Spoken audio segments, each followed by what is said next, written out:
सदाशिवसमारम्भां शङ्कराचार्यमध्यमाम् अस्मदाचार्यपर्यन्तां वन्दे गुरुपरम्परां श्रुतिस्मृतिपुराणानाम् आलयं करुणालयं नमामि भगवत्पादं शङ्करं लोकशङ्करं शङ्करं शङ्कराचार्यं केशवं बादरायणं सूत्रभाष्यकृतौ वन्दे भगवन्तौ पुनः पुनः ईश्वरो गुरुरात्मेति मूर्तिभेदविभागिने व्योमवद्व्याप्तदेहाय दक्षिणामूर्तये नमः। ॐ ॐ सहना भवतु सहनौ भुनक्तु सह वीर्यङ्करवावहै तेजस्विनावधीतमस्तु मा विद्विषावहै। ॐ शान्ति शान्ति शान्तिः। તો આપણે મુંડક ઉપનિષદની ચર્ચા કરતા હતા, એમાં આપણે દ્વિતીય મુંડકની ચર્ચા ઓલરેડી જોઈ. આપણે દ્વિતીય મુંડકના સંદર્ભમાં એક બે મુદ્દાઓ હું જોઈ લઉં, પછી આપણે આગળ વધીએ. એમાં પહેલું મુંડક અને બીજું મુંડક, આપણે આખું જે મુંડક ઉપનિષદ છે એનો મુખ્ય વિષય શું છે?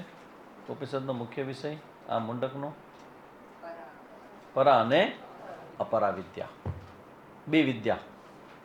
દ્વે વિદ્યે વેદિતવ્યમ ઇતિહાસમાં પરાચૈવા પરાચ. આ તમારા માઇન્ડમાં અહીંયા છપાઈ જવું જોઈએ. મુંડક એટલે પરાચૈવા પરાચ, આવું જ જોઈએ માઇન્ડની અંદર ક્લિક થવું જોઈએ. તો તમે ભણો છો, તમે વિદ્યાર્થી છો, તો થોડી યાદશક્તિને સતેજ રાખવા માટેનો પ્રયત્ન એ છે કે તમે યાદ રાખવાનું શરૂ કરો તો ધીમે ધીમે યાદશક્તિ વધશે. અને એવું ન રહીએ તો શું કરું સ્વામીજી, હવે મારી ઉંમર, તમે થોડા કે ના, તમે ભલે નોટ પેન અમને પકડાવ્યા, અમે બધું દેખાડો કરીએ, પણ અમે વિદ્યાર્થી નથી. તો સ્માર્ટ રસ્તો ગોતો. શું છે સ્માર્ટ રસ્તો? સ્વામીજી પૂછે તમે જવાબ ના આવડે તો એમ ના લે. સ્માર્ટ રસ્તો એ છે કે અહીં આવતા પહેલાં અડધી કલાક પહેલાં જોઈ જાઓ કે શું શું આગળ જોઈ ગયા છે, તમે શું બોલી ગયા છે. આમાંથી કેટલા છે કે જે જોઈને આવે છે લખેલું? એક દક્ષાબેન વૈષ્ણવી. શું કે એમાં કંઈ ખોટું ખરાબ નથી, કોઈ ગિલ્ટ અનુભવજો નહીં, કારણ કે અહીંયા પ્રમાણની ચર્ચા છે, તમારે સમજવાનું છે. યાદ રહીએ ન રહીએ, કારણ કે બધું ભૂલાઈ જ જવાનું અંતે તો. પણ ભણતી વખતે બેસ્ટ રસ્તો એ છે કે ઘણીવાર સ્વામીજી પ્રશ્ન પૂછે ને તો કન્ફ્યુઝ ન થાય, ને સ્વામીજીને સારું લાગે ને તમને લાગે કે ભાઈ જોઈ લે કેમ છે કે ક્લાસની અંદર આપણો જવાબ એટલે આપણો જવાબ વાંચી લેવું. પરાચૈવા અપરાચ, બે પ્રકારની વિદ્યાની વાત કરી છે. અને અપરા વિદ્યા શેના માટે છે? અપરા વિદ્યાનો શું થાય? અપરા વિદ્યા શેના માટે છે? એનો શું ફાયદો થાય? હે, પરાવિદ્યાના અધિકારીત્વની તૈયારી અપરાવિદ્યાથી થાય. કે પરાવિદ્યામાં શું જોશે? તમારે જ્ઞાન, બરાબર? જ્ઞાનનું મુખ્ય લક્ષણ છે ફોકસિંગ, એક જ જગ્યાએ. પણ એ આવશે ક્યારે? જ્યારે તમે અપરા વિદ્યામાં ફરી લીધું હશે, બધું જોઈ લીધું હશે ને બધું સમજી લીધું હશે ને પછી ત્યાંથી મનને પાછું કહે છે કે આમાં કાંઈ છે નહીં, એ કન્ક્લુડ કર્યું હશે તો તમે પરાવિદ્યામાં ફોકસ કરી શકશો. તો અપરાવિદ્યા શું છે? સાધન બને. શેના માટેનું? તો કે પરાવિદ્યામાં એકાગ્ર થવા માટેનું. તો અપરાવિદ્યા પણ આપણે ઉપયોગી છે, એ આપણે જોઈ ગયા છે. આ બધું શું છે? સિંહાવલોકન કહેવાય ને. આ બધું આપણે જોઈ ગયા છે.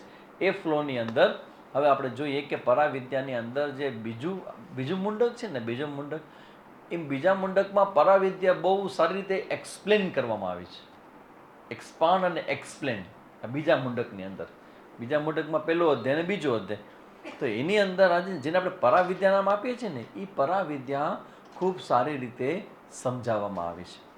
અને મુદ્દાઓ જે છે ને એ આગળના પહેલા મુંડકના પહેલા બીજા અધ્યાયમાંથી જ એક ટોપિક લેવામાં આવ્યો છે. ટોપિક એ છે, પહેલો ટોપિક એ છે બીજા મુંડક ઉપનિષદનો કે બ્રહ્મ છે એ આ જગતનું કારણ છે.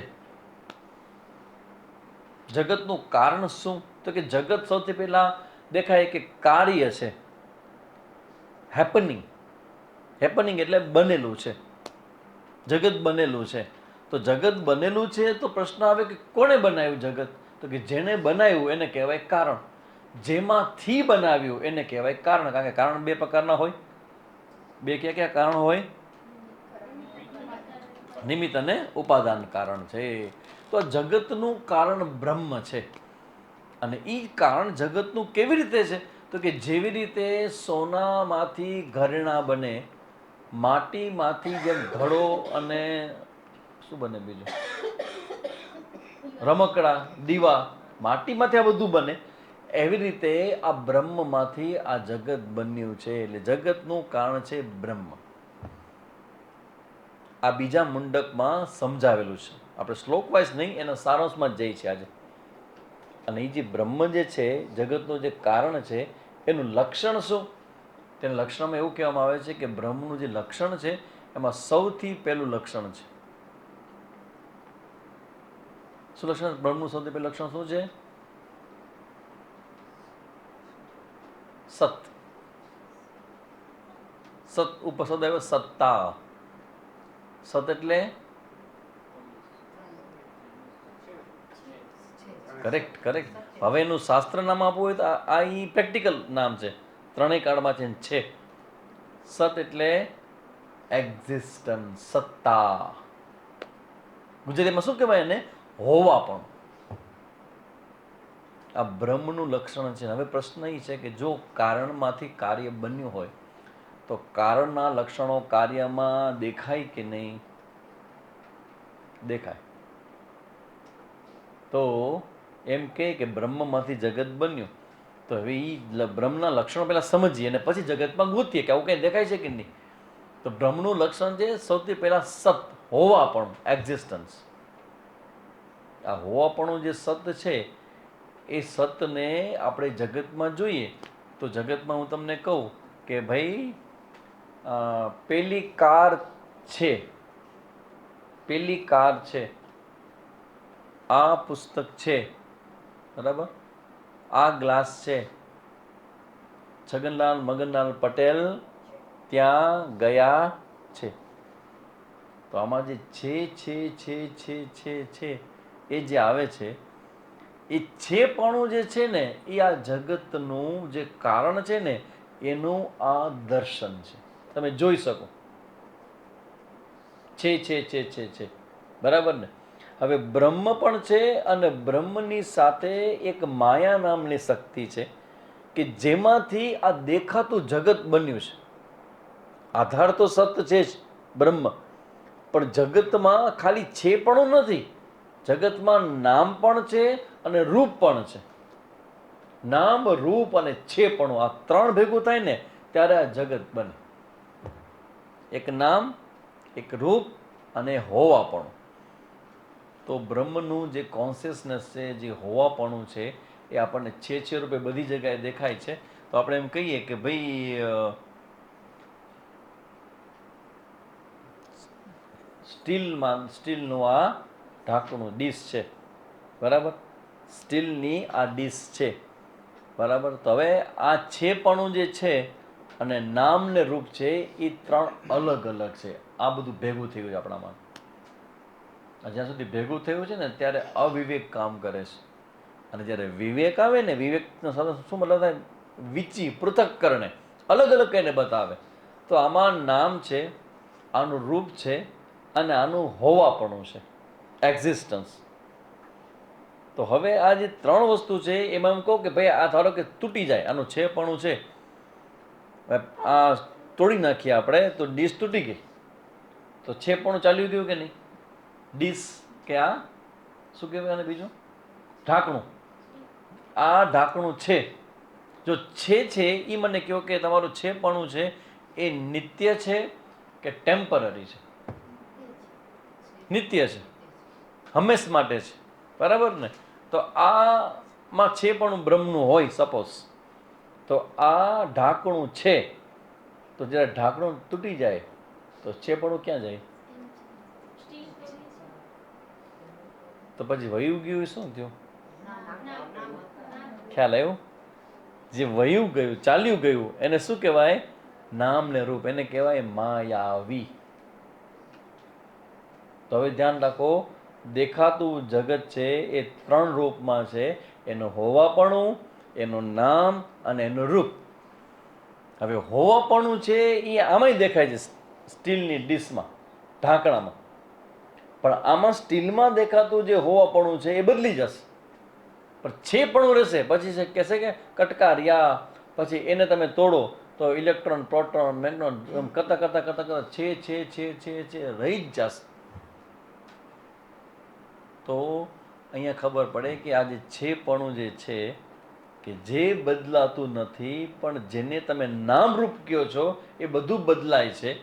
તો હવે ખબર પડે કે બ્રહ્મ કોને કહેવાય ને માયા કોને કહેવાય. આ બ્રહ્મ એટલે અસ્તિત્વ, હોવાપણું.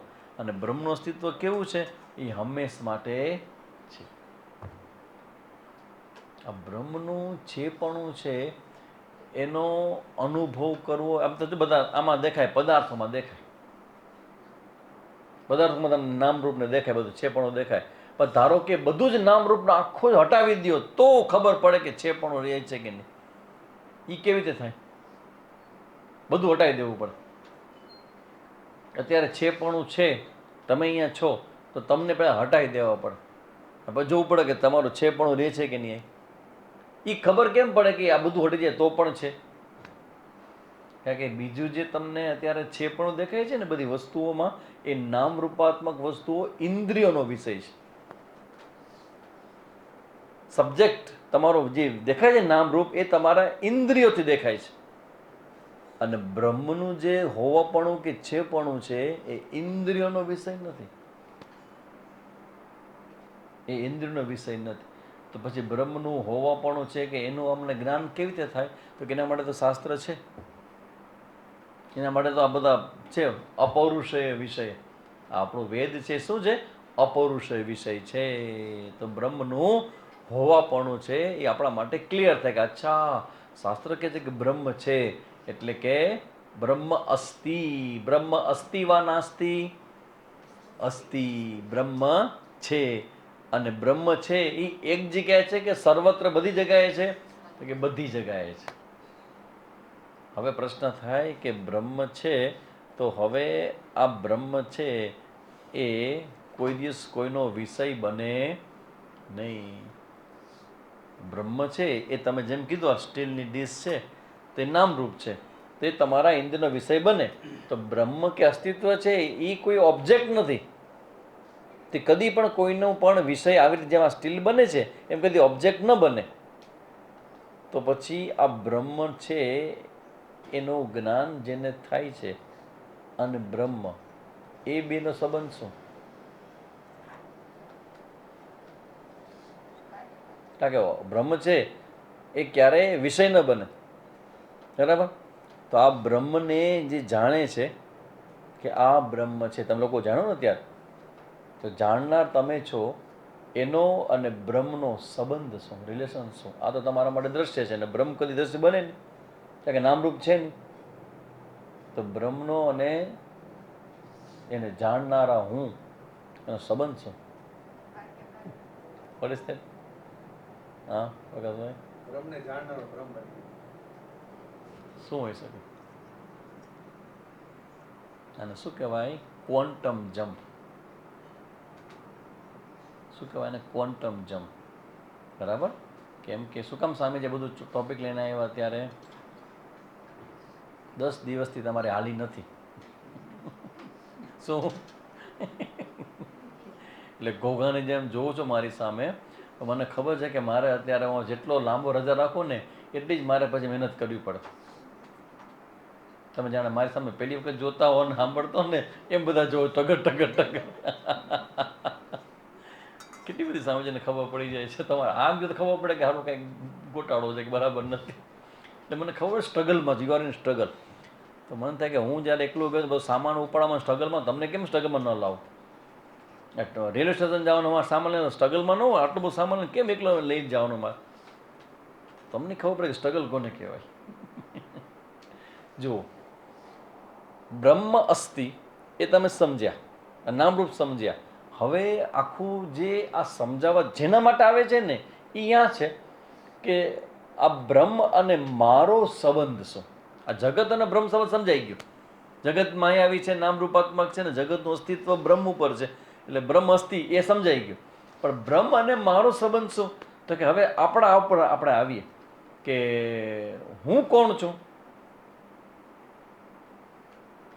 હુ એમ આઈ, હુ એમ આઈ.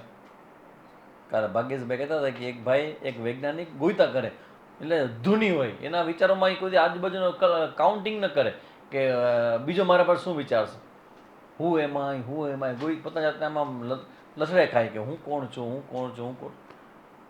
ને કોઈક જગ્યાએ ગયો તો સિક્યુરિટી વાળાએ પકડ્યો એને. Who are you? Yes that's what I am thinking. Who am I? Who am I? હું કોણ છું? તો કે હવે જુઓ કે જેને આપણે હું કહીએ છીએ એ આ નામરૂપાત્મક શરીર છે કે નહીં. પેલી આપણી ઓળખાણ કઈ છે? નામરૂપાત્મક શરીરવાળી. તમારું વજન, તમારું પર્ટિક્યુલર નામ, અચ્છા પર્ટિક્યુલર રૂપ છે કે નહીં? જેમાં તમને હુંપણું થાય છે એ છે કે નહીં? હું સ્ત્રી છું, બરાબર, હું પત્ની છું, હું માં છું, હું પુરુષ છું, હું પતિ છું, પુત્ર છું. આ તમને હુંપણું થાય છે એ ફિઝિકલ બોડીમાં થાય, શરીરમાં, બરાબર. તો એ શરીરને નામ છે કે નહીં? બરાબર. તમારું નામ શું? તો ભૂલ કેવી શરૂ થઈ? ક્યાં ખબર નથી ક્યાં શરૂ થઈ. કોઈક પૂછે તમારું નામ શું? બેટા નામ બોલતો. મીના. માનવ. તમારું નામ. હવે જ્યારે જન્મ થયો, માના ગર્ભમાંથી બહાર આવ્યા ત્યારે છઠ્ઠી દિવસે માએ નામ પાડ્યું. ફઈબાઈ, માએ તો નહીં, ફઈબાઈ. તો જ્યાં સુધી તમારું નામ નહોતું ત્યાં તમારું નામ શું હતું? તો તમે ઓળખાણ શું હતી? ફઈબાએ તમારું નામ જ્યાં સુધી નહોતું પાડ્યું, તો જ્યારે તમારું આ નામ નહોતું નરેન્દ્ર, ત્યારે તમારું નામ શું હતું? ખ્યાલ આવે છે કે આપણે જે વ્યવહાર ચલાવવા માટે જે નામનો ઉપયોગ કરીએ છીએ એ નામ વગર પણ આપણે હતા. તમે એક ધ્યાન કરો આવું, તમારું નામ ભૂલવાનું. અમને બહુ થઈ જાય એવું. અમારે કેટલી વાર નામ બદલા. પેલા જે નામ હતું, પછી લાડલું નામ હોય 2, પછી પાછું બ્રહ્મચારી નામ 3, પછી સંન્યાસનું નામ 4. જે નામ જાય એ નામ સાથે બધી સ્મૃતિઓ જાય. હવે જૂના નામથી કંઈ બોલાવે તો જવાબ ના આપી, ફિલિંગ જ ન થાય કે મને બોલાવે છે. કેટલાય સંભળાય આજુબાજુમાંથી, આવો આવો આવો આવો, ખાલી જગ્યાએ માકડભાઈ આવો આવો. જોયા કરો કે અચ્છા એને કહે છે, કારણ કે મને લાગે નહીં કે મને કહે છે. કેટલાય સમય પહેલા આ નામ આવે ને રૂવાણા ઉભા થઈ ગયા, મને બોલાયો. તો હવે કાં થતું નથી? ટેલ મી સટે. કેમ નથી થતું? તમે જુઓ, આને શું કહેવાય ખબર છે? Game of mind. આપણે લોકો ગેમ ઓફ માઇન્ડમાં એવા રમીએ છીએ આપણે, પણ રમતા રમતા આપણે જ પકડાઈ જઈએ છીએ. તો ક્યારેક શું કરવું જોઈએ? નામનો પ્રયોગ મૂકી દેવો છે. વ્યવહારમાં શક્ય નથી આ, પણ તમે જ્યારે ધ્યાનમાં બેસો ત્યારે તમે આના ઉપર ધ્યાન કરો કે મારું આ નામ છે, તો એ નામ જેનું છે એનું એક રૂપ છે, તમારું શરીર એનો એક આકાર છે, એની એક જાતિ છે, પીસીસ છે, એના સંબંધો છે. આ બધું જે છે એ નામ અને રૂપથી કનેક્ટેડ છે. તો હું આ નામ રૂપને બરાબર ઉપરથી નીચે જોયા કરું. પ્રયોગ કરજો, શું થશે? જોયા કરો, જોયા કરો, જોયા કરો, જોયા કરો, જોયા કરો, જોયા કરો, જોયા કરતા કરતા કરતા એક સમય એક્ઝેક્ટલી એવું આવશે, જેમ તમે કોકના બીજાના શરીરને નામરૂપને જુઓ છો, એમ તમે તમારા શરીરને નામરૂપને તમે જોઈ શકશો કે હું આ નથી. આને શું કહેવાય? ત્યાં તમે એમ જોઈશો કે હું આ નામરૂપ નથી, આ શરીર નથી, એને શું કહેવાય? સંન્યાસ. ધીસ ઇઝ સંન્યાસ. ત્યાગ. સંન્યાસ એટલે ન્યાસ. સંન્યાસનો શબ્દ સંન્યાસ, સારી રીતે ત્યાગ. શેનો ત્યાગ? જે હું નથી ને એ વ્યવહાર કરવા માટે હું છું એવું માનીને જીવું છું, એ ઉપાધિનો ત્યાગ. એમાં હું પણ આમ ત્યાગ. ઉપાધિ એવી કાંઈ એક દિવસ થશે જ એવું, બરાબર ને? મારું નામ સપોઝ જે પણ કંઈ હોય ને શરીર છૂટી જાય, અને પછી ધારો કે 6 જ મહિનામાં બીજું શરીર આવી જાય ને પછી બીજો જન્મ થાય ને 6 વર્ષમાં બીજું જન્મ થાય મારું, બીજું નામ થાય, તો મારું કયું નામ સાચું? આગલા જન્મ નામ સાચું કે આ જન્મ નામ સાચું? કારણ કે બે એક સરખું નથી આવવાનું, ઇવન શરીર નહીં આવે એક સરખા. તો ખ્યાલ આવે છે કે આપણે જેની સાથે આટલા તાદાત્મ્યતાપૂર્વક રહીએ છીએ એ પણ આપણી ઓળખાણ સાચી નથી, એ વ્યવહાર કરવા પૂરતી ઓળખાણ છે. કારણ કે વ્યવહાર કરવાનો હોય, ભાઈઓ બધા આ બાજુ ઉભા રહે ને બહેનો બધા આ બાજુ બેસે, તમે ક્યાં બેસશો? જો તમારે ઓળખાણ જ ન હોય, ભાઈ હું તો આત્મા છું, આત્મા ક્યાં બેસે? ભાઈ આત્માની જગ્યા ન હોય, પુરુષ આમ ને સ્ત્રીઓ આમ, એમને ભાઈ હું તો આત્મા છું, હું ક્યાં બેસું? એવું ન થાય. એ વ્યવહારમાં ન ચાલે. વ્યવહારમાં જે ચાલે છે એની સાથે આપણો વ્યવહાર છે એ સમજી લઈએ કે આ વ્યવહારિક છે. પ્રેગ્મેટિક જગતનું આધાર છે એ બધું સાચું, પણ જ્યારે તમે નિધિધ્યાસન કરો, તમે જ્યારે ધ્યાન કરો, તો આ જ્ઞાનને પાકું કરવા માટેનો એક આ રસ્તો છે કે તમે આ ઓળખાણોને જતી કરો. એક્ઝામ્પલમાં તમને સમજાવું શું થશે. જ્યારે તમે પુરુષ કે સ્ત્રી નથી જેવા એમાંથી બહાર આવશો ને, તો પુરુષ કે સ્ત્રીને કારણે જેટલી ભૂમિકાઓ છે ને એ બધાનો ભાર હળવો થઈ જશે. કારણ કે સતત એ ભારમાં જ આપણે હોઈએ. હું સ્ત્રી છું ને હું પુરુષ છું ને સ્ત્રી છું ને પુરુષ છું. તમે જેવું એમ કરો છો ને કે હું સ્ત્રી નથી પુરુષ પણ નથી, તો સ્ત્રી હોવાને કારણે જેટલી માનસિકતાઓ બધી ક્રિએટ થઈ છે ને એ બધી આમ ધીમે ધીમે ધીમે સરકતી જશે કે આ તો ગયું, આ તો ગયું, આ તો ગયું, આ તો ગયું. તો અહીંયા છેલ્લે જે રહી જાય, જે શરીર નથી, જે મન નથી, અંતઃકરણ નથી, ઇન્દ્રિયો જે નથી, સંસ્કારોનો જથ્થો છે એ હું નથી, આ બધું જ્યારે નીકળી જાય, મતલબ તમે એમાં જોઈ શકો જેમ ફિઝિકલ બોડીમાં એમ શરીરમાં મનમાં જુઓ તમે કહો મન નથી, અંતઃકરણ નથી, બુદ્ધિ નથી. એ બહુ મજા આવશે જોવાની, એવી કંઈક મને મજા આવી છે એમાં. એટલે કે 10મા ધોરણમાં 11મા 12માં ત્યારથી અમારે બધું ચાલે છે માથાકૂટ બધી. કંઈક મને ત્યારે મજા એટલા માટે કે ગણિત નથી આવડતું, ત્યારે ચિંતા નથી. કેમ કે મને એવું લાગે કે સારું બધાને ગણિત મને જ નથી આવડતું. કારણ કે મારા જેવા કેટલાય બેઠા હશે પણ કોઈ શેર ન થાય આવી બધી ફિલિંગો કે આપણી ટીમના કેટલા છે જેને ગણિતમાં માથાકૂટ છે, કોઈ બોલે નહીં, કંઈ કહે નહીં, બધા બેઠા અંદરો અંદર. બુદ્ધિ હું નથી, મન હું નથી, ચિત્ત હું નથી. જેમ જેમ જેમ જેમ આ બધું વિચાર કરતા જાય ને, મનોબુદ્ધિ ચિત્ત અહંકાર નામ નામ નામ નામ, તો એના લેવલના જેટલા જેટલા એનાથી રિલેટેડ જે બધા કન્સિસ્ટન્સી, પ્રોબ્લેમ્સ, કોન્ટ્રાડિક્શન, સંઘર્ષ, સ્ટ્રેસ, એના લેવલનો જે છે ને એ પડળ ઉતરતું જાય. This is called real Vedanta, a pure Vedanta. રિયલમાં એટલા માટે કે રિયલ અનરિયલ હોય જ નહીં, પણ પ્યોર એટલા માટે કે આમાં બીજું કાંઈ મિસ નથી કરતા. આપણે જેવું છે ને એક્ઝેક્ટલી એવું જોઈએ છે. તો તમારી ઓળખાણ તમારા અસ્તિત્વથી જ છે. જો તમે ત્યાં સુધી પહોંચી જાઓ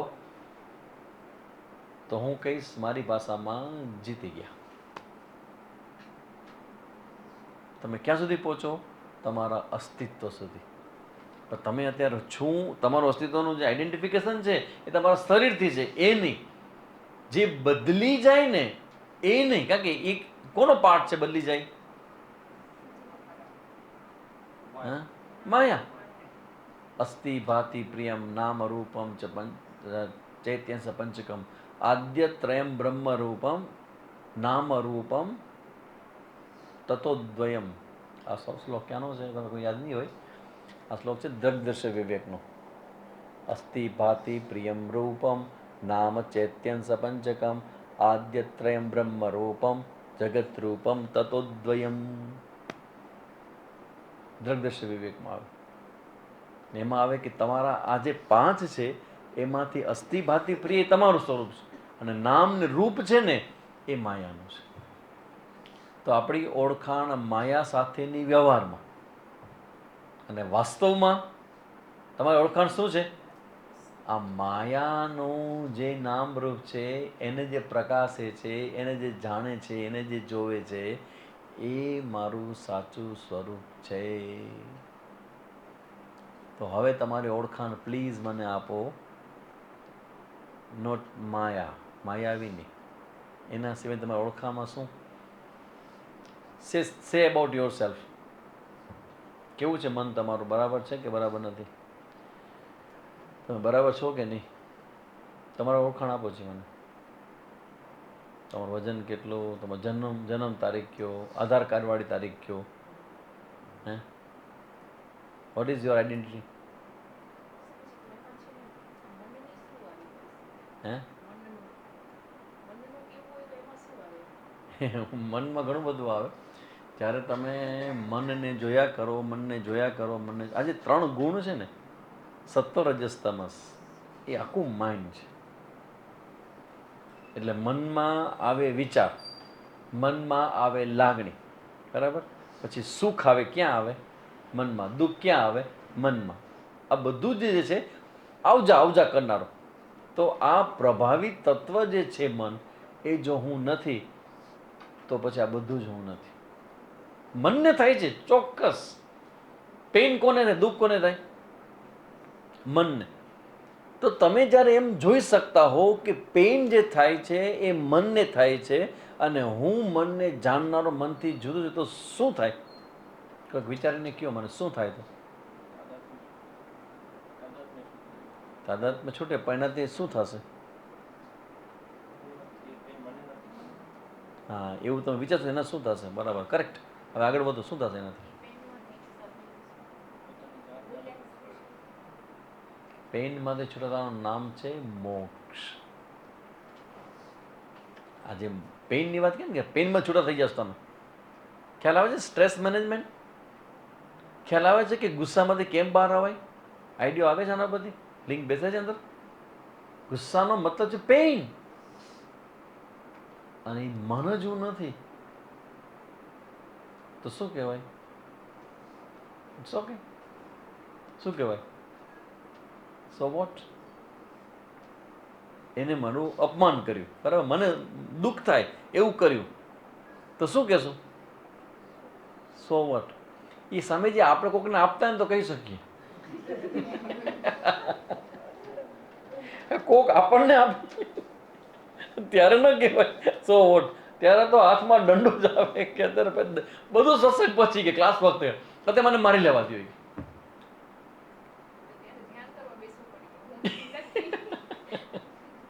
જેમ કે પ્રશ્નો જો ઝઘડા થાય ને વાંધો નથી, પણ ઝઘડા એક્સ્ટ્રીમ લેવલના થાય ને તો જ વાંધો આવે. એક છોકરીના લગ્ન થયા, આ છોકરીને 3, 4, 6 મહિના થયા, 6-8 મહિના થયા હશે, ને મમ્મીને ફોન કર્યો કે મમ્મી મારા પતિ સાથે મારો ઝઘડો થઈ ગયો.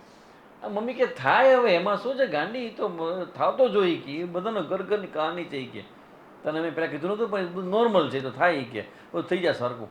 તો કે એ તો ઠીક છે, બસ ઝઘડો તો પતી ગયો, પણ મારા પતિની લાશને ક્યાં નાખું? એનો મતલબ શું થયો? જે માઇન્ડની અંદર પેઇન આવે છે, દુઃખ આવે છે, જો એમાંથી બહાર આવવું હોય ને, ઘણા રસ્તા છે. એક રસ્તો, સહેલામાં સહેલો રસ્તો કયો બતાવ્યો છે સ્વામીજીએ મનના દુઃખમાંથી બહાર આવવાનો? કોણ કહેશે? પહેલો રસ્તો, સહેલો રસ્તો, એ ગુસ્સા માટે. મનમાં દુઃખ થાય તો એનું હેન્ડલિંગ મેં શીખડાવ્યું તમને. કેવી રીતે કરવાનું હેન્ડલિંગ? આ વેદાંતના લેવલનું પછી સૌથી છેલ્લા. પહેલાં મેં શીખડાવ્યું. શું શીખડાવ્યું છે? મનમાં દુઃખ થાય શું કરવાનું? નહીં, એ તો ગુસ્સા માટે. મનમાં દુઃખ થાય તો કોઈ ખરાબ વર્તન કર્યું અને પેઇન થયું મને, હે પટ પટ નથી મૂકવો આપણે. હા, સ્વીકાર, કર્મયોગ, ઈશ્વર. તમે જો આ 2 લેવલમાં અત્યારે ચર્ચા આખી વેદાંતની કરીએ છીએ. બધા જે તમે પૂછો છો પ્રશ્ન કે સામેજી ખરેખર શું થાય? મન ધારો કે હું નથી, એ કોઈ શું થશે? તો કે પહેલા લેવલમાં તમે અહીં સુધી તો હવે આવ્યા છો તમે, પણ એ લેવલમાં ન પહોંચ્યા હો જ્ઞાન સુધી, તો હેન્ડલિંગ કેમ કરો શીખડાયું હતું? કે એ સમય શીખડાયું આ જ છે કે ભાઈ યુનિવર્સલ ઓર્ડર છે, અને ભગવાન છે, ઈશ્વર છે, જગત છે, જગતની માલિક આવું બધું થયા કરે તો સ્વીકાર કરી લઈએ તો કમસે કમ આપણે 50, 60, 70% જેટલો આપણો જે રિએક્શનનું જે માઇન્ડ છે ને એ માઇન્ડ છૂટી જાય. એટલે કોઈને પૂછો કે ગુસ્સામાં કોઈને છોડો તો કેટલો અઘરો છે. બધા એમ કે વાતો થાય સામાજિક નીકળે કોઈ નહીં, ગુસ્સા મારી પ્રકૃતિ બદલે જ નહીં. તમારો અનુભવ શું કહે છે? ગુસ્સાવાળી પ્રકૃતિ બદલે કે નહીં બદલે? ગુસ્સામાંથી માણસ બહાર આવી શકે કે નહીં? તમારો અનુભવ છે ને? આવે. કારણ કે તમે જ્યારે પરિસ્થિતિમાં ઈશ્વરને ઇન્વોલ્વ કરો છો, કર્મયોગને ઇન્વોલ્વ કરો છો, તમારી ભૂમિકાને ઇન્વોલ્વ કરો છો, તો એ લેવલમાં પણ તમારું અમુક ટકાનું દુઃખ તો ચાલ્યું જ જાય. સ્વીકાર. એટલે હું એ સમયને સમજાવવા માટે હું વારંવાર કહેતો શબ્દ what you think is everything. ઋષિકેશમાં ગયા ત્યારે હવે અમે તો અમારી જાતને કેવું ફીલ કરીએ, સિનિયર કે જુનિયર સ્વામી તરીકે? આખો દિવસ અહીંયા રહેતા હોય તો ત્યાં તો લાગે કે ભાઈ સ્વામી સંન્યાસી છે. એમ ઉતારો આપ્યો બધાનો. તો ક્યાં ઉતારો આપ્યો અમારો? તો કે આખા આશ્રમમાં જે ઓફિસ છે એના પાછા મેઇન રોડ ઉપર આવો, જ્યાંથી આશ્રમ શરૂ થાય એ રોડ છે, એ રોડ કઈ સામે આવો અને ફ્લેટ છે, અને ફ્લેટની અંદર તમે અંદર હાલો હાલો હાલો કેટલું, ત્યારે એક ફ્લેટનું 3 માળનું દેખાય, એમાં 3જા માળે તમને ઉતારો આપ્યો છે કોઈક અનનોન સ્વામી સાથે, સાઉથના. કરો મજા, 4 દિવસ રહ્યો ત્યાં. આચાર્ય પાસે જવાનું મન થાય કે એમાં જાય બધા છોકરાઓ જાય. હા આવું તો આટલા વર્ષથી ભાઈ 3 દી માટે ઉમા મૂકો છે, કેટલા વર્ષથી બધા અહીંયા રહ્યા છે અને અમને સંન્યાસમાં મૂકો. કેવો પ્રોબ્લેમ થાય? અરે પાછું 3જે માળે, અરે બળે, રાતના 10-11 વાગે આંખ બળે, આઈ બન્સ. અને પગથિયા કેટલા? એ કાંઈક રૂટીનમાં આપણે એક જ ચાલતા, એ આવું ચાલતા. 3 પગથિયા ચડીને ઉપર જવું ટોપ ઉપર, ને ક્યાં ઠેઠ જવાનું ઓફિસ પાસે, ઓફિસથી અહીંયા પાણી ભરવું હોય ને તો ઠેઠ ઓફિસમાં લગભગ 10 થી 12 મિનિટ અમારે હાલવું પડે પાણી ભરવા જઈ શકીએ એમ. કેટલો મનમાં આમ આવે છે કે આના માટે મેં ઋષિકેશ આવ્યા છે, આવી વ્યવસ્થા. પણ એક પણ શબ્દનો રિએક્શન ન અંદર આવ્યું ને બહાર મોઢા પર આવ્યું. એનું કારણ તમને કહું, એટલા માટે કે અમે બધા હવે ચાલવાના પ્રેમમાં પડ્યા છે. વોકિંગ. અમને એ ખબર પડી છે કે અમારા જીવનનો પ્રોબ્લેમ છે ને એ અજ્ઞાનનો જ ખાલી નથી. અમારા જીવનનો પ્રોબ્લેમ છે અમારા શરીરનું મૂવમેન્ટ જ નથી. તો જો અમારે સરસ મજાનું સ્વાસ્થ્ય જોતું હશે તો શરીરનું મૂવમેન્ટ અત્યંત જરૂરી છે. અંદર બધું ક્લિયર છે. એટલે જોયું કે અરે વાહ, આ તો આટલો દૂર રૂમ આપ્યો. એટલે જ્યારે આવતો ને મારું વોકિંગ ઓટોમેટિક થઈ જશે. પછી સૂર્ય નમસ્કાર ને આ બધા કરવાનો ટાઈમ નહીં હોય, પણ પગથિયા ચડશું ને ઉતરશું એટલે અમારું કાર્ડિયક એક્સરસાઇઝ અમારી સહજતાથી થઈ જશે અને વેઇટ લોસ થશે. લટકામાં ભૂખ લાગશે, ખાધેલું પચી જશે. મારો અનુભવ કહું, ત્યાં રોજ લગભગ 4 દિવસમાંથી 3 દિવસ રાત્રિના 9-9:30 વાગે ઘસઘસાટ ઊંઘ આવી જતી. 9 વાગે, 9, 9:15 થાય એટલે બંધ, ઊભા જ ન થઈ શકાય. લાઇટ બંધ કરે ઊભા નથી. કેમ? એટલી બધી વાર, કારણ કે ઉત્સાહમાં કેટલી વાર જવાનું થાય, જવાનું થાય, એ બધું થઈ જાય. અને વાહ જોઈ આટલું ચલાણું, પણ શરીર તો શરીર છે ને, શરીર થાકી જાય, એવું ઘસઘસાટ સુઈ જાય.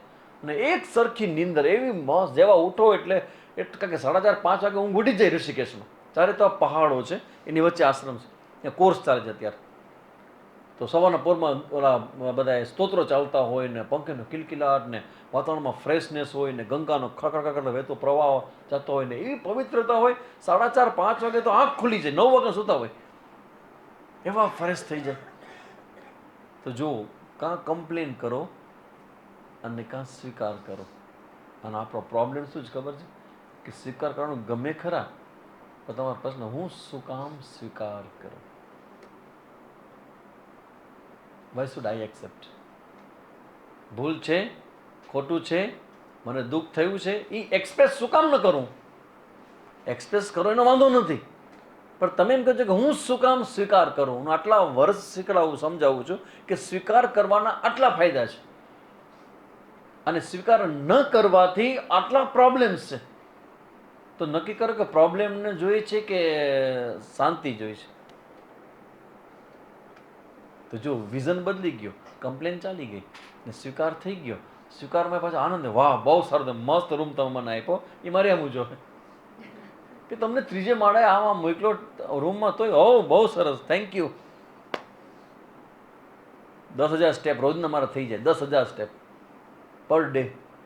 બોલો, આ થાય ઉપરાંત પાછા વોકિંગ જાય જુદા ગંગા કિનારે હાલવાની એ મજા આવે કે જે હોય બધું રૂટીન લેવું છે. 4 જ દિવસ છે ખાલી, ગંગા કિનારે હાલવાની કેવી મજા આવે.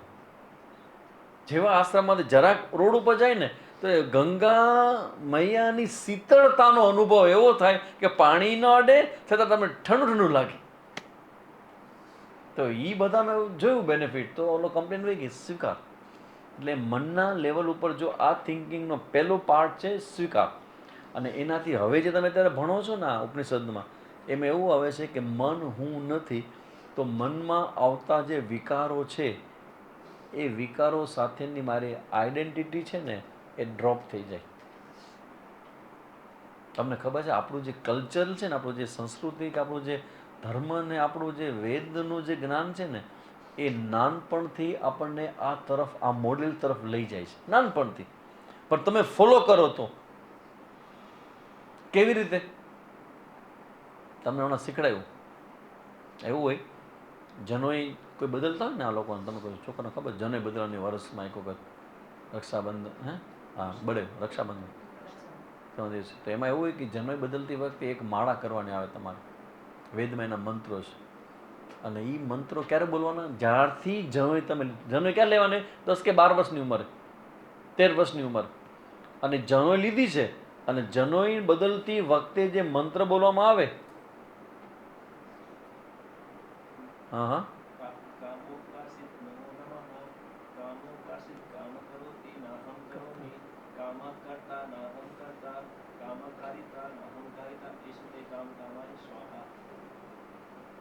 અર્થ સમજવાની જરૂર છે. જે કર્યું એ કામે કર્યું, મનની અંદરની વૃત્તિએ કર્યું. હું એ મન નથી. હવે એ સમય કાંઈ જ ખબર નથી, એ ખાલી મંત્ર જ બોલે છે. પણ મંત્રની સાથે સાથે આ અન્ડરસ્ટેન્ડિંગ હોય ને, તો એનો બેનિફિટ એ છે કે ગિલ્ટ સૌથી મોટા મોટો આપણા મનમાં હોય ને કે I did something wrong, I did something, મારે નહોતું કરવું, થઈ ગયું, શું કરું, ક્યાં કરે, કંટ્રોલ નહીં હોતા. બધું આવું થાય કામમાં, એવું જ ક્રોધમાં થાય. નાહમ કરતા નાહમ કારયતા મન્યુ કારયતા એ જ તે મન્યુ નમો નમઃ. આવો જે ક્રોધ છે, આવો જે કામ છે, એ ભગવાને બનાવેલો છે ને એનો છે. એ મન સાથે રમે છે, મારી સાથે નહીં. કેમ? કેમ કે હું મન નથી. આવી જે મન નથી જે વાત છે ને એનો શ્લોક છે. આ છોકરાઓ અત્યારે જે સંધ્યા વંદન ને ગાયત્રી કરતા હોય ને, એ લોકોને નિષ્કામ કર્મ યોગની પ્રેક્ટિસ અત્યારથી શરૂ થઈ જાય. કેમ? કારણ કે સંધ્યા વંદન કરવાથી કાંઈ મળશે નહીં, પણ સંધ્યા વંદન કરવાથી અંતકરણ તમારું શુદ્ધ રહેશે. That's all. મળશે કાંઈ નહીં, નવું કાંઈ નહીં મળે. તમે લોટો છે એમાં ઉપર લાગી ગયું બધું, તો તમે એને ઘસો તો નવો કાંઈ ન થાય, પણ જે ઉપર જે આવી ગયું છે પડળ, એ હટી જશે. That's all. એટલે હું મન નથી, એટલે હું બુદ્ધિ નથી, એટલે હું અસ્તિત્વ છું. આઈ એમ એક્ઝિસ્ટ. એ શબ્દ આપણા માટે કેટલો ક્લિયર બને. જે વેગ હતો એ ધીમે ધીમે ધીમે ધીમે ક્લિયર થયો. હવે મને કહો કે તમે શરીર નથી, મન નથી, બુદ્ધિ નથી, ચિત્ત નથી, તમે અસ્તિત્વ છો. જે પછી તમે જે રહી જાઓ છો એમાં કંઈ પરિવર્તનની સંભાવના ખરી? કોઈ પ્રકારનું પરિવર્તન તમારામાં આવે છે, પણ ક્યાં આવે છે? શરીરમાં. તમારે મનમાં આવે છે પરિવર્તન? બદલે છે મન? બદલે છે. બુદ્ધિમાં આવે છે પરિવર્તન? કોણ કીધું તમને? એને બોલાવો મારી સામે, એને બોલાવો મારી સામે. કોઈ કલાકાર આવ્યો ગાવા માટે ને ગાયું, બિચારાને ગાતા નહીં, પેલી વખત ગાતા હશે, પ્રયોગ કરતા હશે, તો ભજન ભજન ગયા તો એક ભાઈ દંડો લઈને આવ્યો, મોટો ડાંગ લઈને આવ્યો. કલાકાર બીનો મહિલાઈ ગયા, આજે કે બાર પડશે ગયા. કોણ કોણ કે તો કે ના કે ભાઈ હું નવો નવો છું એ નહીં, તને કાંઈ નહીં કરું, તને કોણ લેવો એ કે પેલા પ્રોગ્રામ કોને કર્યો છે. એવી રીતે આ જે મન છે, બુદ્ધિ છે, એને તમે રિલેક્ટ કરી દો અને પછી તમારું જે રહી જાય અસ્તિત્વ, કેમ કે બધામાં પરિવર્તન આવે, ચેન્જ આવે, પણ એ હું નથી. આ બીજા મુંડકના પહેલા અધ્યાયનો સારાંશ છે. ઉપનિષદ આ શીખવાડે છે, આ બતાવે છે કે તમારું અસ્તિત્વ નિર્વિકાર છે, તમારું હોવાપણું નિર્વિકાર છે.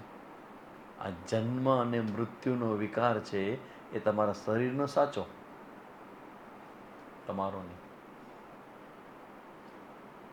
તો હવે ક્યારે મૃત્યુ થવાનું છે? પૂરું થઈ ગયું, થવાનું જ નથી. અને જેનું થશે એ કોનું થશે? શરીરનું. અને શરીરનું થશે તો શરીરનું ક્યારેક થાય કે ન થાય? થવાનું જ છે. જાતસ્ય ધ્રુવો મૃત્યુ, ધ્રુવમ જન્મ ધ્રુવમ જન્મ મૃતસ્ય. જેનો જન્મ છે ને મૃત્યુ બધા કહે છે, પણ કોઈને એ ખબર નથી કે એમાં ભગવાન એવું બોલ્યા છે કે જેનું મૃત્યુ પછી જન્મે થશે, ફરી જન્મ થશે. તો આ જન્મ મૃત્યુ જેનું થાય છે એ શરીરનું થાય. તમારા અંતઃકરણમાં રહેલા મન બુદ્ધિ એ વિકાર પામે, તમને કાંઈ નહીં. તો હવે આ તમે સમજો અત્યારે, બરાબર? બુદ્ધિ સમજો છો. આ શ્રવણ છે ને આ મનન છે. તો આ વસ્તુને પાકી કરવાની જવાબદારી તમારી. એ પાકી કેવી રીતે કરશો? ને ધેટ ઇઝ કોલ્ડ નિધિધ્યાસન. તો નિધિધ્યાસન છે એને શ્રેષ્ઠ રીતે કરવું હોય તો શું કરવું પડે આપણે? એટલે કે એ તમે કરશો તો આ એકદમ પાકું થઈ જશે.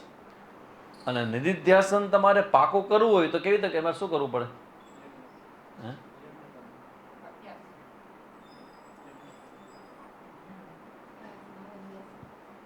તમે બધા ગભરાજો નહીં હો.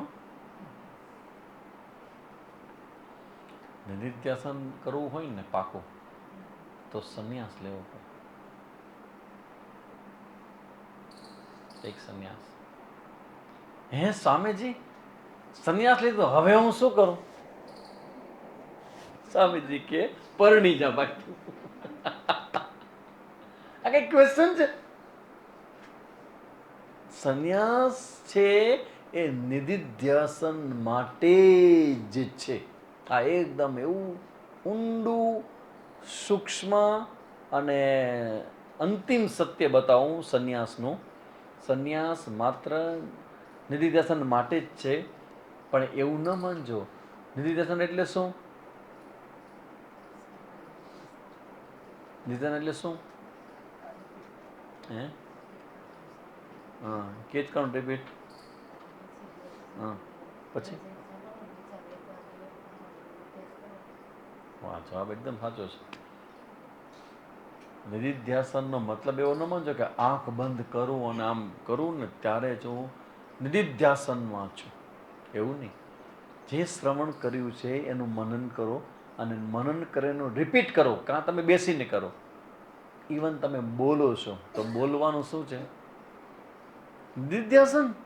કારણ કે જે ગુરુજીએ સમજાવ્યું છે, જે તમે સમજ્યા છો એ જ તમે બોલો છો. પેલું શ્રવણ થયું, એની હારે મનન થાય, અને આ શ્રવણ કરાવવું, વક્તવ્ય ઇઝ અ પાર્ટ ઓફ નિધિધ્યાસન. આ પરંપરા એમને શીખવાડ્યું છે કે તમારું નિધિધ્યાસન રૂમમાં બેસીને થાય એવું ન માનવું. તમે સ્વાધ્યાય કરો, તમે પ્રવચન કરો, ઇવન તમે વાંચો, રીડિંગ કરો, ઇટ્સ અ નિધિધ્યાસન. 3 લાઈન વાંચો અને ફરી પુસ્તક બંધ કરીને સમજો કે શું મતલબ છે એનો મતલબ. ઓહ, એનો મતલબ તો આ થાય. આ તો મને કહે છે, મારું સ્વરૂપ આવું છે. નિધિધ્યાસન એટલે શ્રવણ, મનન, નિધિધ્યાસન. નિધિધ્યાસનમાં ઇવન તમારી આખી ડેલી રૂટીન આવી જાય. સંન્યાસમાં મતલબ નથી કે તમે ખાલી સંન્યાસ બેસી જાવ. તમે જે કરો છો એ બધું જ તમારા આ સત્યને ધ્યાનમાં રાખીને તમે કરો એટલે નિધિધ્યાસન કહેવાય. તો મોક્ષનો માર્ગ છે. ઉપનિષદ બતાવે છે કે બ્રહ્મનું લક્ષણ છે સત્તા અને ઈ અસ્તિત્વ. હવે પ્રશ્ન એ થાય કે સત અને સત્તાનું અસ્તિત્વ જે છે એ પછી આ પેલા જે બીજા મુંડકના 1 થી 10 જે મંત્રો છે એમાં જે બધું કહેવામાં આવ્યું, એમાં બીજો, ત્રીજો અને 10મો મંત્ર ઇમ્પોર્ટન્ટ મંત્ર છે. એટલા માટે કે એમાં કંઈક એવું મૂકવામાં આવ્યું છે જે બહુ જ સમજવું બહુ જ જરૂરી છે, ટોપ ઉપરનું છે. એટલે બીજો, ત્રીજો અને 10મો મંત્ર. પછી દ્વિતીય મુંડકના દ્વિતીય અધ્યાયમાં શું આવે? સેકન્ડ લક્ષણ ઓફ બ્રહ્મન. શું લક્ષણ છે બ્રહ્મનું બીજું લક્ષણ? ચિત્ત. ચિત્ત એટલે શું? અંગ્રેજીમાં કહેવાય એને કોન્શિયસનેસ. ચિત્ત શબ્દ બહુ સમજવા જેવો છે. એક તો સત થયું, બરાબર, બીજું ચિત્ત. તો ચિત્ત એટલે શું?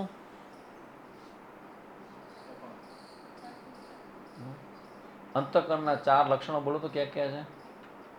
અંતઃકરણના 4 લક્ષણો, 4 કામ. હા હા હા, મન, બુદ્ધિ, ચિત્ત અને અહંકાર. અને બ્રહ્મનું લક્ષણ શું છે? સત અને તો ચિત્ત કોમન આવ્યું કે નહીં? કોમન આવ્યું ને? તો એનો અર્થ એક છે કે અલગ અલગ છે? હું મન છું? નથી. હું બુદ્ધિ છું? નથી. ચિત્ત છું? નથી. ને બ્રહ્મ લક્ષણ શું છે?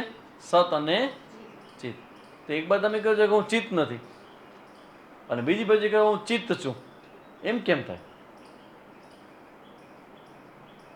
ચિત્તનો મતલબ છે સભાનતા, કોન્શિયસનેસ.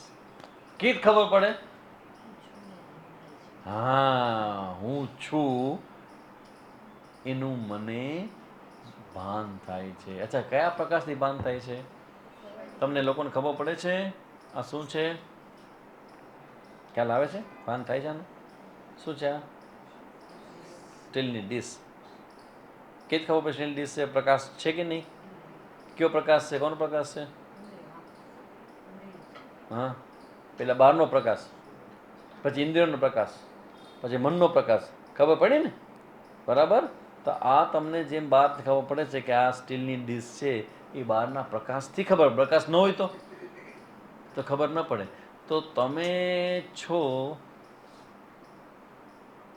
એનો તમને જ્ઞાન થાય છે. તો એ ક્યાં પ્રકાશથી થાય?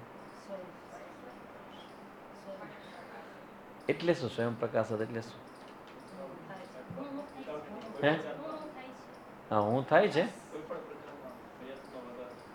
વાહ, કોઈ પણ પ્રકારના પ્રયત્નો વગર. અને કેવું થાય છે? સ્વયં. હા,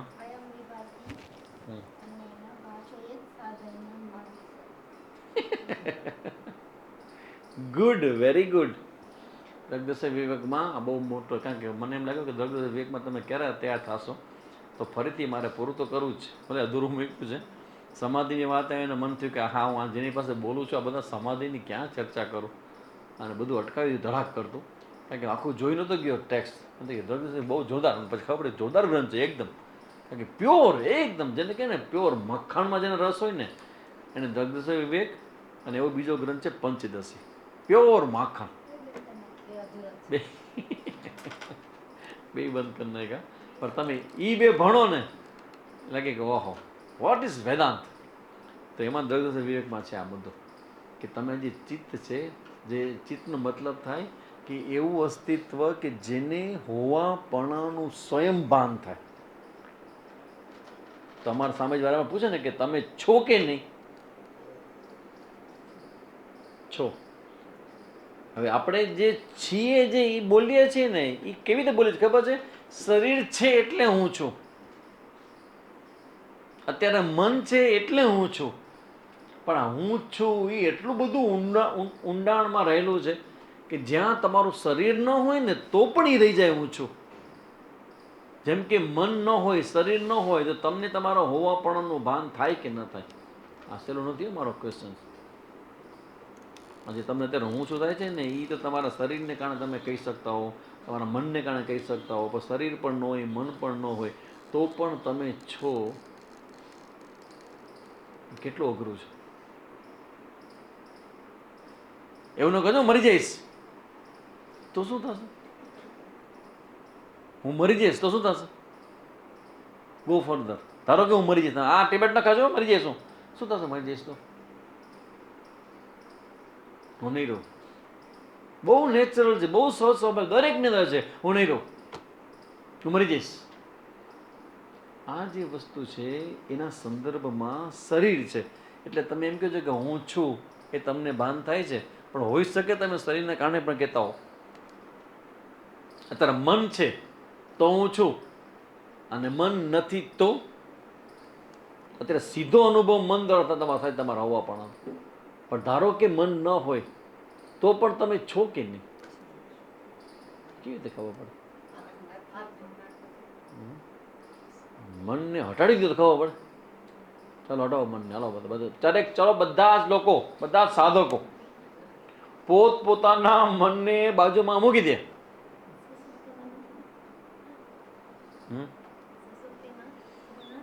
સુસુપ્તિમાં, સમાધિમાં નો માઇન્ડ. તો સુસુપ્તિમાં મન નથી તો ત્યાં તમે છો કે કેમ? How can you prove? અત્યારે તમે છો તો મનથી કહી શકો, સુસુપ્તિમાં તો મન નથી. હા, તો તમે ત્યારે નહીં હોય એવું ન બને? એ તો જાયગા પછી ને,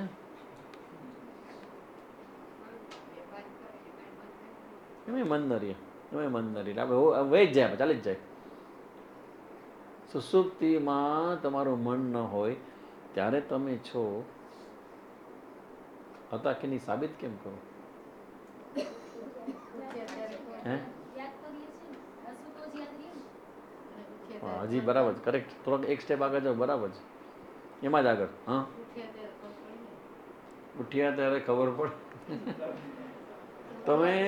તમે તમારા સુસુપ્તિના અનુભવને જરાક ખોલશો ને ખબર પડી જશે. અચ્છા, સુસુપ્તિ અને સપનામાં ફરક શું છે? અચ્છા, સ્વપ્ન અને જાગૃતમાં ફરક શું છે? અરે સ્વામીજી, આ તમારી સામે અમે બેઠા છીએ ને તમારો જે ઉત્સાહ હટી જાય છે શું કહેવાય? કઈ અવસ્થા કહેવાય? તમારો ઉત્સાહ હટી જાય છે, તમે શબ્દો ભૂલી જાઓ તમને જોઈને, શું કહેવાય એને? જાગૃત અવસ્થા.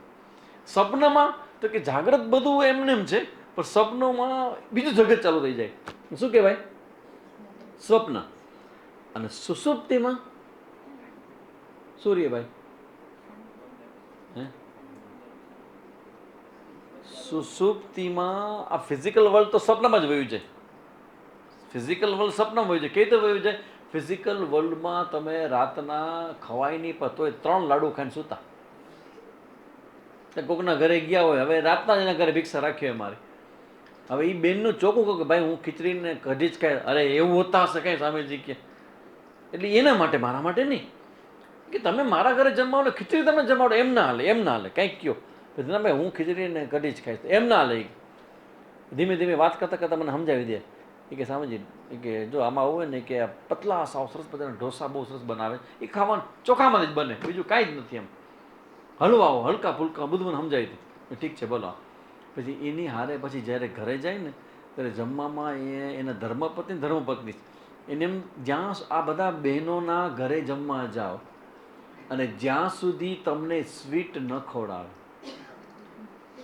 ત્યાં સુધી કોઈને જમવા બોલાવ્યા છે એવો ભાવ જ ના આવે ને. એમાં તો સ્વામીજી, તમે કંઈ ખાતા નથી, ચલો સ્વામીજી લાડુ ખાઓ. લાડુ! આ રાતના 8 વાગે હું જમતો નથી, 7 વાગે જમી લઉં છું, આ 8:30 વાગ્યા, લાડુ ખાવો પડશે.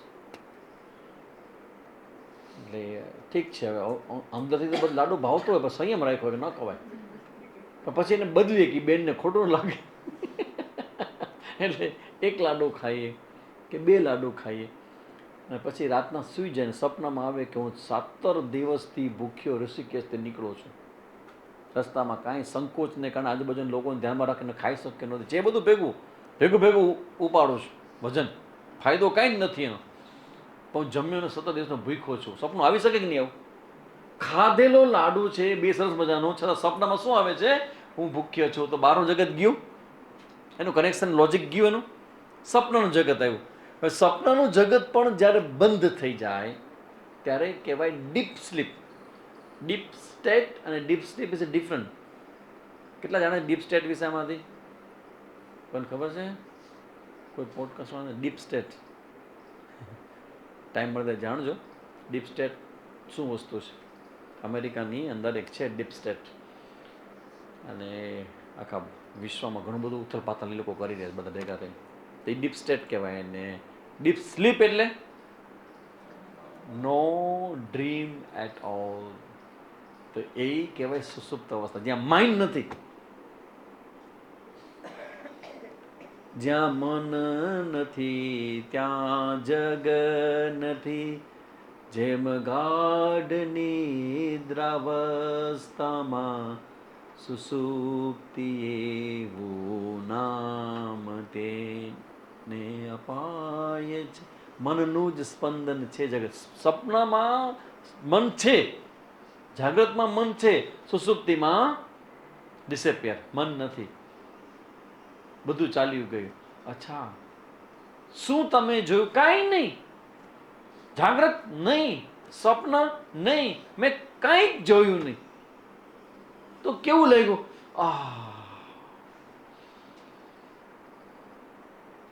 તમારું ડિયરેસ્ટ અને નિયરેસ્ટ પણ ત્યાં હતું નહીં. તો એ કેવું લાગ્યું? શું મજા આવી. તો તમારી આ સુસુપ્તિને જો ખોલીએ તો બે વસ્તુ તમારા મોઢામાંથી આવે છે. એક તો મેં કંઈ જાણ્યું નહીં, અને આવી બહુ મજા. હવે એ કહો કે મજા કોને આવી? હા, મને. અચ્છા, જાણ્યું નહીં તો કાંઈ જાણ્યું નહીં, પણ કાંઈ ન જાણ્યું એવો જાણનારો ત્યાં હતો કે નહીં? લાઈટ ગઈ, બધું હે કાંઈ નથી, કાંઈ નથી, જલ્દી કરો, કાંઈ નથી અહીંયા. પણ કાંઈ નથી શું છે? અંધારું છે. તો અંધારું છે એ ખબર કોને પડી? મને. તો કયા પ્રકાશથી અંધારું પ્રકાશિત થાય છે? હું છું, મને એવું અંધારામાં ખબર પડે છે. તમારા ભાઈ તમારા બેન ન હોય તો ખબર પડે છે કે હું છું. આ હોવાપણું અંધારાને પણ પ્રકાશે. સુસુપ્તિમાં પ્યોર અંધારું છે, પણ એ અંધારાને જાણનારો કોક રહી જાય છે, કે જેણે જાણ્યું કે કાંઈ હતું નહીં. અને બીજું કે ત્યાં આનંદની અનુભૂતિ થઈ ગઈ. વાહ, મજા આવી. તો આનંદની અનુભૂતિ કરનાર તો કોક હતું, જેને કાંઈ નહોતું જાણનાર કોક હતો. તો મન પણ નહોતું, જગત પણ નહોતું, જગતના વિચારો પણ નહોતા, તમારા પ્રશ્નો પણ નહોતા, પણ તમે તો હતા. એનો મતલબ એવો થયો કે તમને તમારા હોવાપણાનું ભાન અત્યારે તમે કેવી રીતે કરો છો? મનના સહારે કરો છો. પણ મન ન હોય તો પણ તમે તો હતા જ. હા, એક્સપ્લેન ન કરી શકો એ વાત માનું છું. અત્યારે તમે કરો છો, પણ સુસુપ્તિ મારી પાસે સાધન નથી. અત્યારે શરીર છે, તમારું મન છે, તમે એક્સપ્લેન કરો. સુસુપ્તિમાં તો કાંઈ જ નથી, એટલે તમે એક્સપ્લેન નથી કરતા, પણ તમને અનુભવ થાય છે કે હું હતો, મેં કાંઈ જાણ્યું નહીં, મને બહુ આનંદ થયો. તો તમારું હોવાપણું, તમારું જાણવાપણું, તમારો આનંદ થવાપણું એ તમારા અસ્તિત્વને સાબિત કરે છે કે તમે હતા, અને તમને તમારા હોવાનું ભાન પણ હતું, જે અત્યારે પણ છે. અત્યારે પણ છે, સપનામાં પણ છે, સુસુપ્તિમાં પણ છે. આ હોવાનું એટલે અત્યારે એક્સપ્લેન કરીએ છીએ, ત્યાં અનુભવ થાય સુસુપ્તિમાં. પણ ત્યાં અનુભવને એક્સપ્લેન કરવા માટે સાધન નથી કાંઈ. જ્યારે જાગ્રતમાં આપણે આવીએ ત્યારે આપણી પાસે શરીર છે, આપણી પાસે મન છે, એટલે સુસુપ્તિમાં જે થયું એનું એક્સપ્લેનેશન આપણે ત્યાં કરી શકીએ. પછી કરી શકે, કેમ કે ત્યાં છે જ ને અવેલેબલ. અત્યારે હું બધું જે બોલું છું એ કોને કારણે બોલું છું? મનને કારણે. હવે મન ન હોય તો હું શું કરું? કાંઈ ન થાય. અત્યારે બોલતા બોલતા હું ધારો કે સમાધિમાં લાગી જાઉં, બીજું કંઈ ન વિચાર, ખોટો વાળું સમાધિમાં લાગી જાઉં તો શું થાય?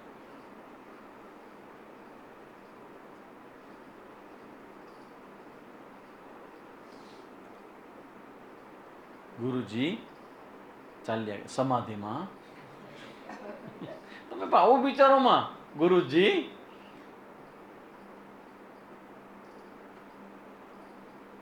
ગુમ, સમાધિમાં ચાલી ગઈ, તો મન હટી જાય ને. તો કંઈ થાય નહીં વ્યવહાર. એટલે અત્યારે વ્યવહાર થાય છે.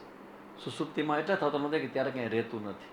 એટલા માટે સાબિત એ થાય છે કે જેને ચિત્ત કહેવાય, આ બીજા મુંડકનો બીજો અધ્યાય છે ને, ચિત્ત ઉપર છે આખું.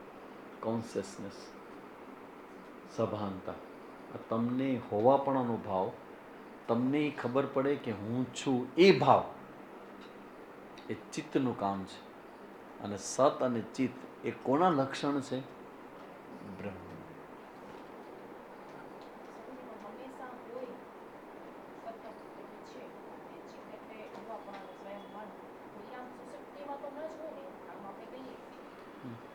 એટલે એમાં ફરક એટલો છે, અત્યારનું હોવાપણાનું ભાન અને સુસુપ્તિમાં હોવાપણામાં ફરક શું છે?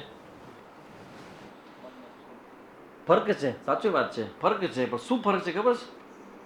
અત્યારનું આપણને એકદમ સ્પષ્ટ લાગે કે હું છું, પણ સુસુપ્તિમાં હું છું એવા ભાવનું એક્સપ્લેનેશન કરવા માટે તમારી પાસે માઇન્ડ નથી. માઇન્ડ નથી, વ્યવહાર નથી. એટલે આપણા માટે નવું લાગે કે જે મન ન હોય, વ્યવહાર ન હોય, ત્યાં શું કેવી રીતે હોઈ શકે એમ. પણ તમારું તર્ક જ બતાવે છે કે તમે જ્યારે ડીપ સ્લીપમાં ગયા તો તમને શાંતિનો અનુભવ થયો. તો અનુભવ થયોનો મતલબ કે કોઈક અનુભવ કરનાર તો હતું. પણ તમારે પ્રોબ્લેમ શું સુસુપ્તિમાં? અત્યારે તમે જેમ એક્સપ્લેન કરો છો ને એ કરી શકતા નથી. તો છી એમ ખબર કેમ પડે? તો કે તમને શાંતિનો અનુભવ થયો, તમને અંધારાનો અનુભવ થયો, મેં કંઈ જાણ્યું નહીં. તો મેં કંઈ જાણ્યું નહીં એવું તો કોઈ જાણ્યું કે નહીં? તો જાણનારું કોણ? ઇવન સમાધિમાં, આ તો સુસુપ્તિની વાત થઈ, તમે સમાધિ લગાવો તો સમાધિમાં મન શાંત થઈ જાય.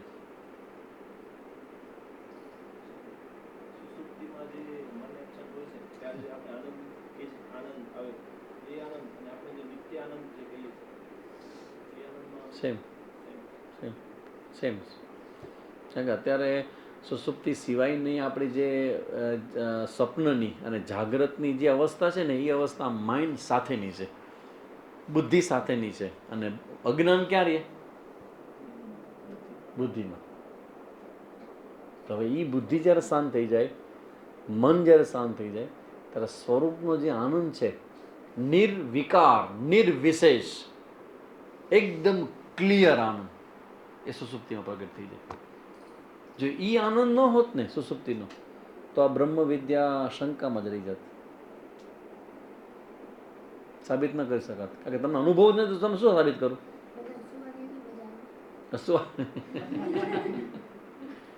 સોવાની મજા આવે મારા બેટા. સોવામાં તમે ગમે તેને કેટલો પ્રેમ કરતા હો, પણ જ્યારે સુઈ જાઓ ને ત્યારે તમે ઊંઘમાં એકલા જ જાઓ છો, અને છતાં એની ગેરહાજરીમાં પણ તમને જે આનંદ આવે, જેને બહુ પ્રેમ કરો છો, અને વ્યવહારમાં તમે એને તમે એને એમ કહો છો કે તારા વગર હું જીવી ન શકું, મારું બધું જ સર્વસ્વ તું છે, જે આજે હું જે છું એ તારા કારણે છું. ઓલાને બિચારાને એવી હવા ભરાય, એવી હવા ભરાય, હા હા. ને જ્યારે સુઈ જાય ત્યારે એ હોય નહીં તોય એવી શાંતિ હોય. એનો મતલબ કે સુસુપ્તિ અવસ્થામાં આવતો જે આનંદ છે એ સ્વરૂપનો આનંદ છે. એમાં પ્રશ્ન એ છે કે જે સુસુપ્તિ અવસ્થામાંથી જે સ્વપ્નમાં અને જાગ્રતમાં જે બુદ્ધિ આવે છે ને, એ બુદ્ધિમાં અજ્ઞાન છે ને એને ઢાંકી દે છે. એટલે મારે જ્યારે એમ કહેવાનું હોય કે તું બ્રહ્મ છો, તો તમને એનો અનુભવ તો હોવો જોઈએ કે નહીં? ખાલી હું કહું તમે માન લો તો અહમ બ્રહ્માસ્મિ અહમ, તો ઉપાસના થઈ જાય. આપણે આવે ને ઉપાસના, અહંગ્રહ ઉપાસના, સોહમ સોહમ સોહમ સોહમ, એ તમે કેરા કરો, અહંગ્રહ ઉપાસના થઈ. તમને સમજતું નથી, રિપીટ કેરા કરો, એના જેવું થયું. સમજાય નહીં. તમને માન્યમાં કેમ આવે કે હું બ્રહ્મ છું? તમારો અનુભવ બતાવે છે કે તમારો આ બ્રહ્મની અનુભૂતિ જ છે, પણ ત્યારે એ જ્ઞાન ન હોવાને કારણે એ વૃત્તિજન્ય. અત્યારે શું થાય ખબર છે? આ શાસ્ત્રના શબ્દો છે ને, એ હું જ્યારે પ્રયોગ કરું તમારી સાથે, એટલે તમારી અંદર બધી વૃત્તિઓ છે જે અવિદ્યામાં જન્મેલી છે. હવે અવિદ્યામાં જન્મેલી બધી વૃત્તિઓની સાથે હું એવો પ્રયત્ન કરું કે તમારી બુદ્ધિમાં વિદ્યાવાળી વૃત્તિ જન્મે. ભલે એ વૃત્તિ જ છે, અત્યારે તમે સાંભળો છો એ વૃત્તિજન્ય છે, પણ થાય શું, અત્યારે તમે શ્રવણ કરતી વખતે તમારા મનમાં જે બધી આ જ્ઞાન જનિત બધી વૃત્તિઓ જન્મે છે ને, એ અજ્ઞાન જનિત વૃત્તિઓને રિમૂવ કરી નાખે છે, એટલે જ્ઞાન થાય. પછી આ વૃત્તિ પણ ચાલી જાય. બરાબર ને? તમારે પાકું કરવાનું છે. શું પાકું કરવાનું છે? હું બ્રહ્મ છું. અચ્છા, પાકું થાય તો જ તમે બ્રહ્મ ને કા હે સામે પાકું કરો. હમણાં કીધું મેં, શું કહું છે? નિધિધ્યાસન કરો. એમાં શું વિચારવાનું? ચિદાનંદ રૂપ. આવો જા તું બોલાવજે નહીં મને હમણાં. ચિદાનંદ રૂપ. હું આવડું મોટું ધ્યાન કરું, તું માથાકૂટ કરવા ક્યાં આવી જાય? આગી જાય હતી આવજે નહીં. તને કીધું 9 વાગે મને બોલાવો નહીં. ચિદાનંદ રૂપ.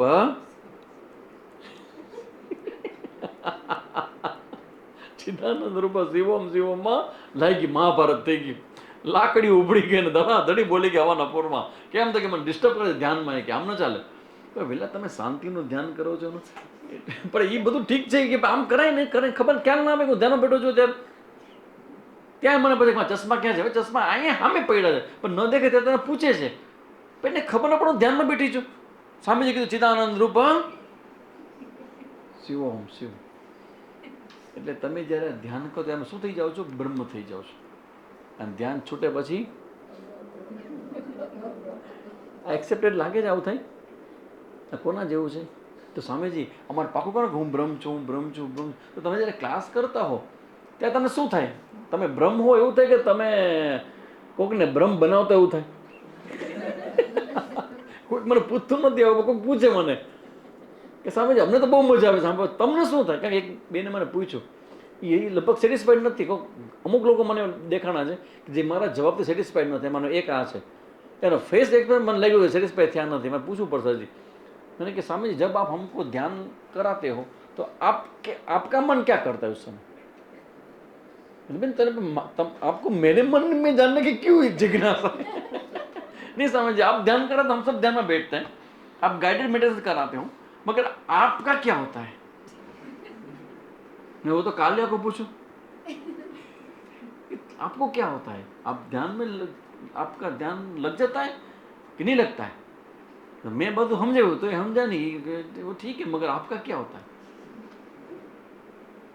એટલે આ કોના જેવું થયું? હું બ્રહ્મ છું, બ્રહ્મ. ધારો કે હું તમને પૂછું, ભાઈ તમે માણસ છો કે નહીં? માણસ છો કે પાનસ છો? માણસ છો કે પાનસ છો?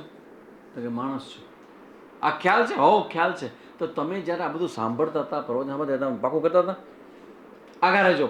શું માળા કરો છો? હું માણસ છું, હું માણસ છું, હું માણસ છું. આવી માળા કરવી પણ તમે મને કહો. આ પાકું કરવું પડે કે માણસ છું, માણસ છું કરવું પડે? ન કરવું પડે? કરવું પડે, કરવું પડે. ક્યારે કરવું પડે? એક ભાઈને એવું થયું કે હું બિલાડી છું. કેમ થયું ખબર નથી, ઘૂસી ગયું મનમાં. એટલે ડૉક્ટર આવ્યા ને ઘરે બોલાવ્યા ને કે જો ને તમારા ભાઈને તક શું થઈ ગયું? તો કે બિલાડી આખો થઈ કે હું બિલાડું છું, બિલાડું છું. દૂધ આપ મને કીધા કરે. દૂધ પાછળ વાટકામાં ને પછી આમ મોઢું નાખી દૂધ પીએ કે હું બિલાડું છું. પછી બી શું તો ગામના કૂતરાનો અવાજ આવે ને સોફા નીચે કૂદી જાય. હમણાં કૂતરાઓ બધા મારે મારશે. હું બિલાડી છું, બિલાડી છું, બિલાડી છું, બિલાડી છું, બિલાડી છું. ઘૂસી ગયું મનમાં. પછી સાયકેટ્રિક પાસે લઈ ગયા, ડૉક્ટર પાસે. ડૉક્ટર માસ્ટર તું બ્રહ્મ છો એમાં હું તમને સમજાવું. એમ ઓલો સાયકેટ્રિક સામે કે તું માણસ છો, માણસ. હું બિલાડી છું. તું માણસ છો વેલા, તું માણસ છો.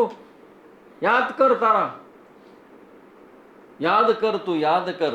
સોયા હુઆ હૈ તું જન્મો જન્મ સે. યાદ કર, તું યાદ કર, તું માનવ હૈ. હું બિલાડી છું. એટલે એને દેખાડી, જો બિલાડી આને કહેવાય. અરીસો દેખાડો, જો આમાં કેવી છે, જો એના બે કાન છે, તારા છે. તો કે છે ને એવા નહીં, આના જેવા નથી. તો કે ના જેવા નથી. આંખ જોઈને કેવી સરસ તારી છે? તો કે ના મારી આવી નથી. તો આને બિલાડી કહેવાય. તું આવો છો? તો કે ના. તો તું કેવો છો? પણ જો માણસ દેખાડો છે કે નથી? કે હા. અરે તો મને હવે કયો છો માણસ છું આટલા વર્ષે? કે તું માણસ છો. એ કે તો માણસ છું એને પાકું કરવું પડે કે નહીં? વારે ઘડે શું થઈ જાય છે? પાછું કારણ કે માણસો કીધું તો સમજી કે હું માણસ છું, કે પાકું કે જાય કે તને કાંઈ ન થાય. હવે થોડીક વાર ભાઈ બહાર ગયા, થોડીક વાર ભાગતા ભાગતા પાછા ઘૂસી ગયા અંદર. કા તો કે બાર કૂતરા છે, પણ હવે તું તો માણસ છો. એ મને ખબર પડી ગઈ. એને ખબર કેમ પડે કે હવે હું બિલાડી નથી, હું માણસ છું. મને બિલાડ માણીને ખાઈ જાય તો હવે આવું જે કહે આટલું સંજય પછી ભાગી આવે તો ડૉક્ટર શું કહે એને? સવાર બપોર સાંજ 3 માળા ફેરવતો. અનુષ્ઠાન આવે છે ને હમણાં 24 માળા ફેર, હમણાં 3 તારીખથી ચાલુ થાય નોરતા, અને તારે ખાવા પીવાનું નથી, રૂમમાં ભરાઈ પડવાનું છે, એકાંતમાં રહેવાનું છે ને માળા શું મંત્ર આપો તો અહમ મનુષ્યોહમ મનુષ્યોહમ ઓમ મનુષ્યોહમ ઓમ લગાવી દેજે કે ઓમ મનુષ્યોહમ ઓમ મનુષ્યોહમ ઓમ મનુષ્યોહમ. એ કોને કરવું પડે? જેને એમ લાગે કે હું બિલાડી છું, વર્ષોથી થઈ ગયું હોય, એ સમજી જાય ને તો પણ વર્ષોની ટેવ એમ જાય નહીં. એટલે ટેવ કાઢવા માટે નિધિધ્યાસન છે. એટલે એમાં તમે કેવું બ્રહ્મ છો, બાકી તમે બ્રહ્મ છો એ ખબર તમને ક્યારે પડે છે? ક્લાસમાં. એટલે શ્રવણનું આટલું, એટલે કહે છે કે શ્રવણ કરો, ગુરુ પાસે બેસો, અને ઉપનિષદ વંચાય નહીં, ઉપનિષદ ભણાય. ઉપનિષદ વાંચો એમ ના હાલે, ભણવું પડે. ગુરુજી પાસે બેસીને આમ ભણવું પડે. તો એ ભણો, ભણતા ભણતા તમને બરાબર સમજાશે. અને સમજદારી સાથે જો તમે સાધના કરશો ને ભેગી તો સમજદારી જલ્દી પાકી થઈ જશે. એટલે ચિત્તનું એનાલિસિસ બીજા મુંડકના બીજા અધ્યાયમાં છે. મને મારા હોવાપણાનું ભાન સ્વયં થાય છે. એ એકમાત્ર મને થાય છે, હું. એટલે એ બ્રહ્મ હું જ હોઈ શકું. તો આ રીતે, અને એમાં આપણે જોયું તો છેલ્લો એક મંત્ર. કયો મંત્ર જોયો તો? સાધનામાં પ્રણવ ધનુર છે ને, ધનુ એટલામાં તો એ મંત્ર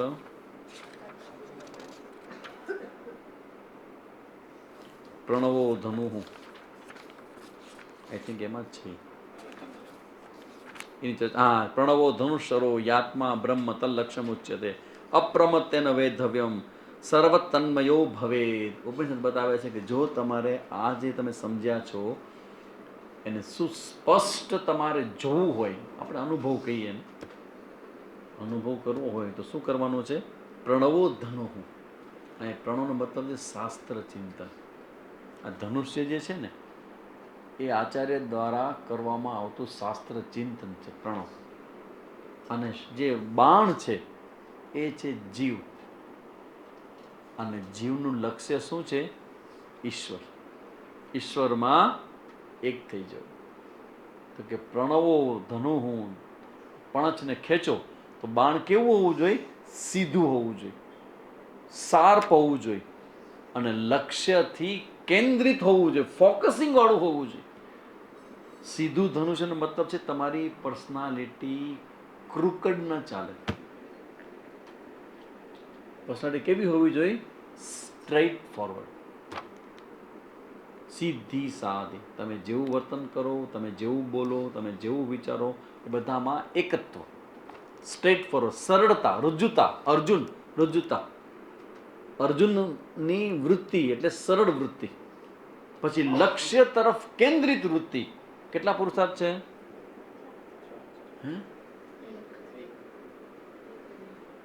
એક અને માત્ર એક જ પુરુષાર્થ છે, અને એ છે મોક્ષ પુરુષાર્થ. એ છે ઈશ્વર પ્રાપ્તિનો પુરુષાર્થ. આનું કહેવાય સ્પષ્ટતા એબાઉટ યોર લાઈફ. જીવનનું લક્ષ્ય છે એક ઈશ્વરની પ્રાપ્તિ, એ કરવાની છે. એટલે લક્ષ્ય તમારું થાય ઈશ્વર, એમાં તમારી સ્પષ્ટતા. અને શાર્પનેસનો મતલબ છે તમારી કર્મયોગ દ્વારા તમારી બુદ્ધિને સૂક્ષ્મ કરો, જેથી કરીને તમે સ્પષ્ટ જોઈ શકો, અરે આ તો સત્ય છે, આ તો બહુ ઓબ્વિયસ છે, દીવા જેવું ચોખ્ખું છે. એ કેપેસિટી બુદ્ધિની એ ક્રિએટ કરો તો લક્ષ્ય ઉચ્ચતે. તમારું લક્ષ્ય છે, લક્ષ્ય વેદ થશે, અને લક્ષ્ય વેદ તમારું પૂર્ણ થશે.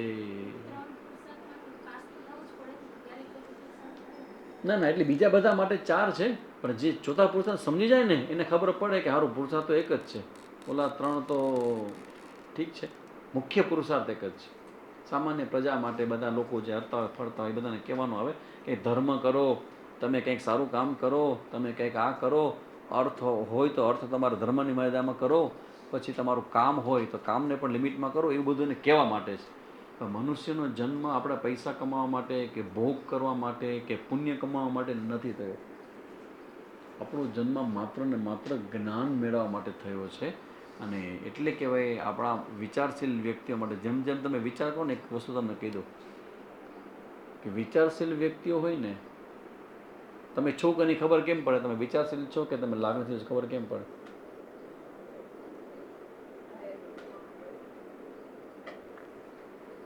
જેટલી ચોઈસ ઓછી અનુભવાય એટલા તમે બ્રિલિયન્ટ છો.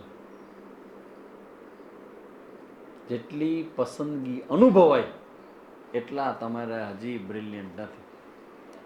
ક્લાસમાં આવવાનું છે, બરાબર? પસંદગી છે કે નહીં ક્લાસમાં આવવાની? મહેમાન આવી ગયા છે ને બહાર જવાનું છે ને નહીં જવાય ને કેમ કરશું ને ક્લાસ કરતા તો આ પણ કરી લઈએ, એવું ફીલ થાય. જ્યારે એમ થાય કે કોઈ મને પૂછે ને કે ભાઈ સામેજી વોકિંગ કરવાનું ફાવશે, વોકિંગમાં જવું છે, એટલે હું શું કહીશ? Walking is not my choice. સાંભળજો મારા શબ્દો. Walking is my life. ખ્યાલ આવે છે? Walking is my choice or walking is my life.